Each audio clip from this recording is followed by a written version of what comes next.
Hello viewers, তো ছোট থেকেই আমি ছবি আঁকতে ভীষণ ভালোবাসি। তা বলে এই নয় যে ছবি আঁকতে আঁকতে আমার বিরক্ত লাগে না। অনেকক্ষণ ধরে ছবি আঁকলে আমার ভীষণ বিরক্ত লাগে, তখন আমি দু একটা ভিডিও বানাই, অর্থাৎ রিলস ভিডিও বানাই। আবার ভিডিও বানাতে বানাতে ভীষণ বোরিং হয়ে গেলে আবার আমি ছবি আঁকি।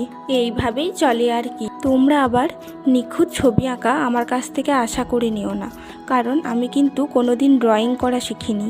ওই ইউটিউব দেখে দেখে দু একটা ছবি ভালো লাগলে ওইগুলো আঁকি। আজকের এই ছবিটা আমি কিন্তু ইউটিউব দেখেও আঁকিনি। আমার সামনে একটা ক্যালেন্ডার ছিল যেখানে অনেক দেবদেবতার ছবি ছিল, সেখানেই একটা ছবি ছিল গণেশ বাবাজির। আমি সেই ছবিটাই এখন আঁকছি। দেখো, গল্প করতে করতেই আমার ছবি আঁকা শেষ। তা বলে ভেবে নিও না যে 1 মিনিটের মধ্যেই আমি ছবিটা এঁকে নিয়েছি। অনেক টাইম লেগেছে আমার এই ছবিটা আঁকতে। তো ছবিটা তোমাদের কেমন লেগেছে জানিও এবং একটা লাইক করো। টাটা।